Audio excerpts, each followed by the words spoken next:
सही ब्याजते हैं।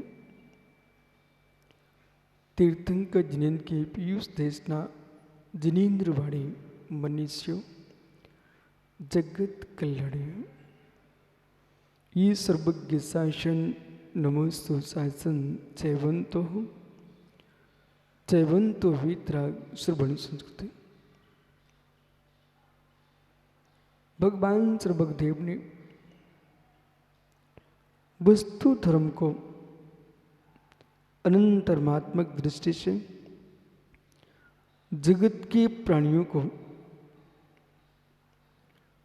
अपनी दिव्य दृष्टि में समझाया और इस बात को संकेत दिया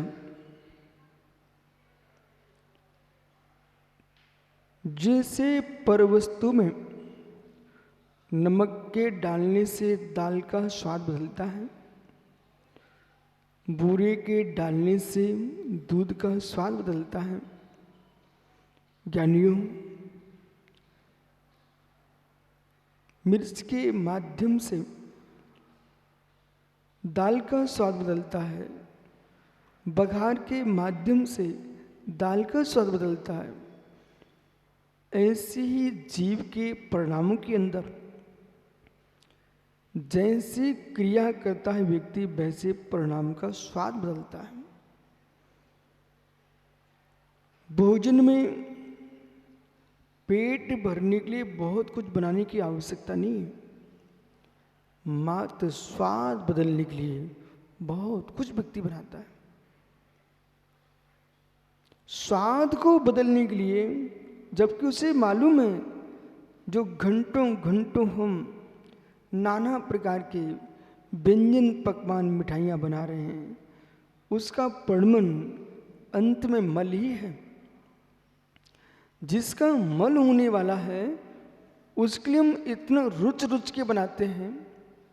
मित्र, जो अमल विमल कैवल्य ज्ञान युक्त भगवान आत्मा प्रकट होने वाली है, उसके स्वाद के लिए हमको कितना पुरुषार्थ करना चाहिए और कितने प्रकार के मेरे मित्र मिश्रण कर करके आत्मा का स्वाद बढ़ाना चाहिए। भक्ति का आनंद भी आत्मा लेती है, पूजा का आनंद भी आत्मा लेती है। पूजा का आत्मा आनंद लेती है द्वैत रूप से। पूज्यों की पूजा करने में आनंद आता है, तो मेरे मित्र स्वयं की पूजा कराने में भी जीव को आनंद आता है। दोनों पक्षों पर ध्यान दीजिए। किसी नेता के गले में माला पहनाने गए हो, पंडित झांझरी जी, व्यक्ति को आनंद आता है, हमने नेताजी के गले में माला डाली। यदि कोई नेता आपके गले में माला डाल दे, वो भी आनंद है। जिसमें कुछ खाया नहीं जाता, पिया नहीं जाता, सूंघा नहीं जाता, लेकिन फिर भी माला आनंद देती कि नहीं देती है। प्रशंसा, श्रेष्ठ जनों की प्रशंसा करने में भी आनंद आता है, तो श्रेष्ठ जनों से प्रशंसा सुनने में भी आनंद आता है। भोजन पानी से जब फुर्सत होता आदमी, जैसे कि मोटे पप्पू इलायची से पेट थोड़ी भरता है, परंतु परिपूर्ण पेट भरने के बाद भी इलायची लेता व्यक्ति, सौंप लेता। बोले क्यों? स्वाद बदलना है, मुख का स्वाद बदलना है। जैसे मुख का स्वाद बदलने के लिए इलायची लेता है, ऐसे ज्ञानियों भावों का स्वाद का लेना सीखो। और भावों का स्वाद बदलने के लिए कभी व्यक्ति अनशन तप करता है, कभी ऊणोदर तप करता है, व्रत पर संख्यान करता है, अंतरंग बहिरंग आदि 12 प्रकार के जो तप रहा है, वो योगी अपने आत्मा के स्वभाव के स्वाद को बदल करके स्वाद लेता है। कभी पूजा करना, कभी स्तुति करना, कभी नमस्कार करना, कभी प्रतिगुण करना, प्रतिख्यान करना, ज्ञानियों ध्यान करना, कारुसर करना, इस साधना के स्वाद बदल रहे हो, और इसको बदलते समय देखना चाहिए आनंद कैसा आ रहा है। विश्वास रखो भैया, वो प्रवचन भी व्यक्ति सुनता है ना, वो भी एक स्वाद है। प्रवचन करता है ना, वो भी उसका स्वाद है। जैसे भोजन बदल बदल के होता है, ऐसे उपदेशों में भी बदल बदल के होना चाहिए, जिससे श्रोताओं के कानों का स्वाद बदलता है। एक ही वक्ता अपने हाव भाव भंगिमा और विषय को परिवर्तन नहीं करेगा तो ज्ञानियों बरसों बरसों एक वक्ता को आदमी नहीं सुन सकता।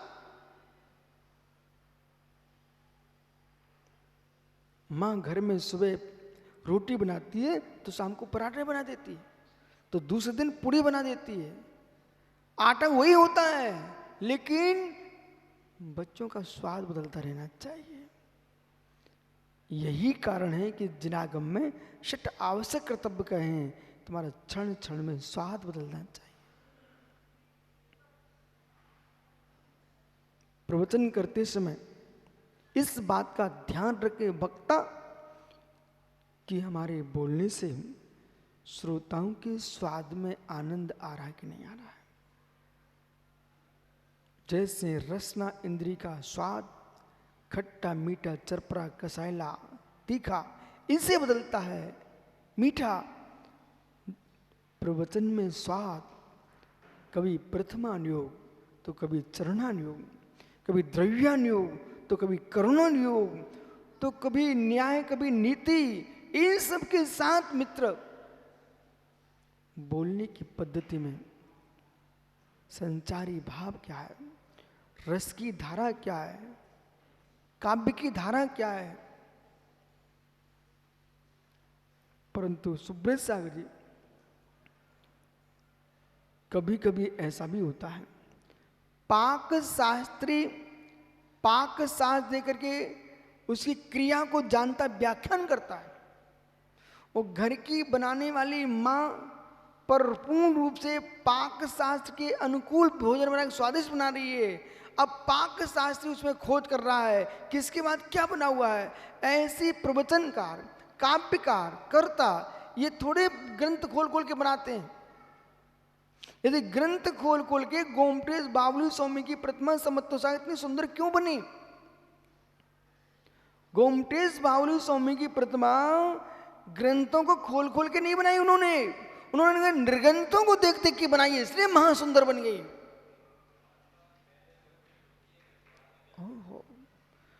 भाषा का उद्भव मित्र, भाषा अपनी धारा में बहती है, उसको बांधने के लिए लोग व्याकरण बनाते हैं।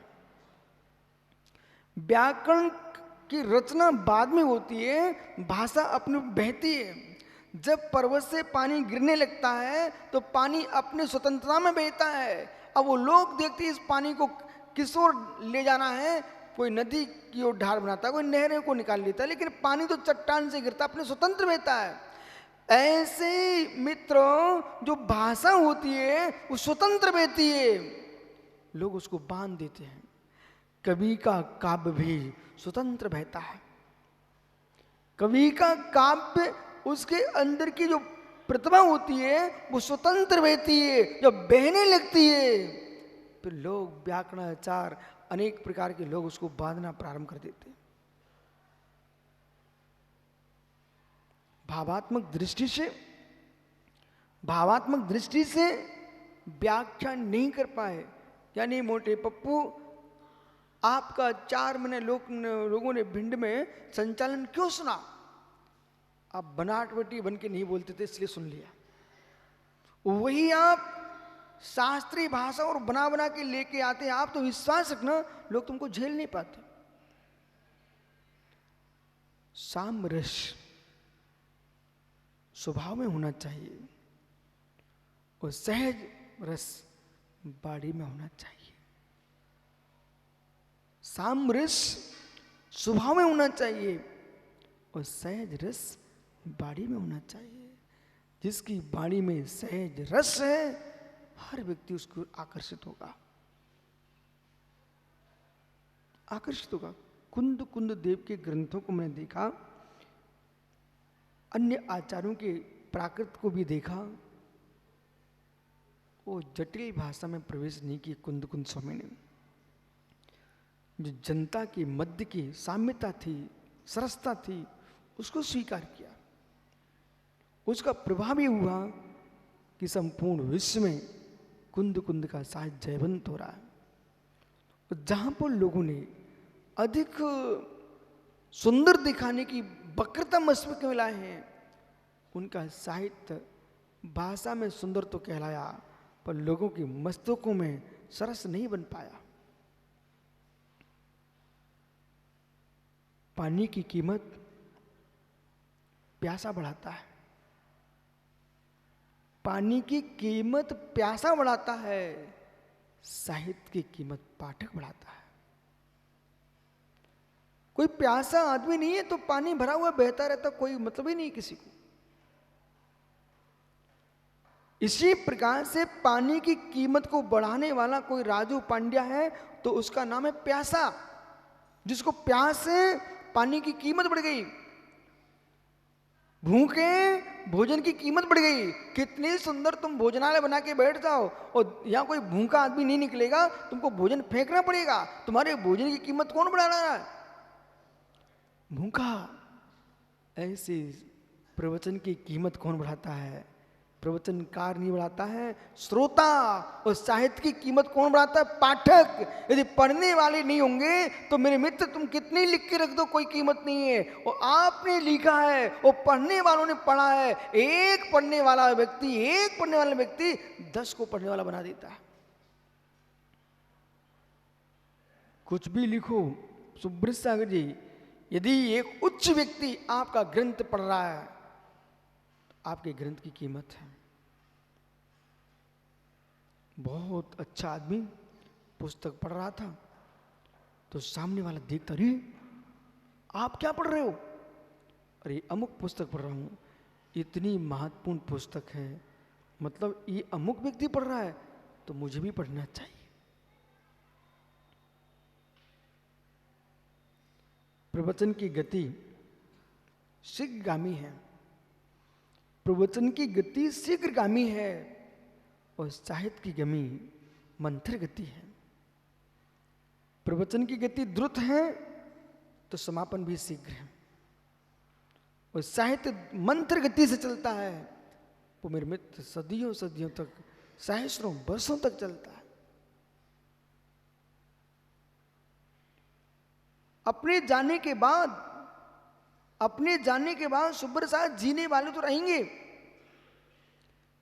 एक श्रेष्ठ वक्ता के जाने के बाद, एक श्रेष्ठ लेखक के जाने के बाद, एक तीर्थंकर अरहंत के निर्वाण के बाद वो चले गए, लेकिन अन्य लोग जीवित रहेंगे कि नहीं रहेंगे? नाना जीव के पहचान जीव रहेंगे कि नहीं रहेंगे? उन नाना जीवों को नवीन सोच कोई देने वाला है तो तुम्हारा लिखा हुआ साहित्य देगा।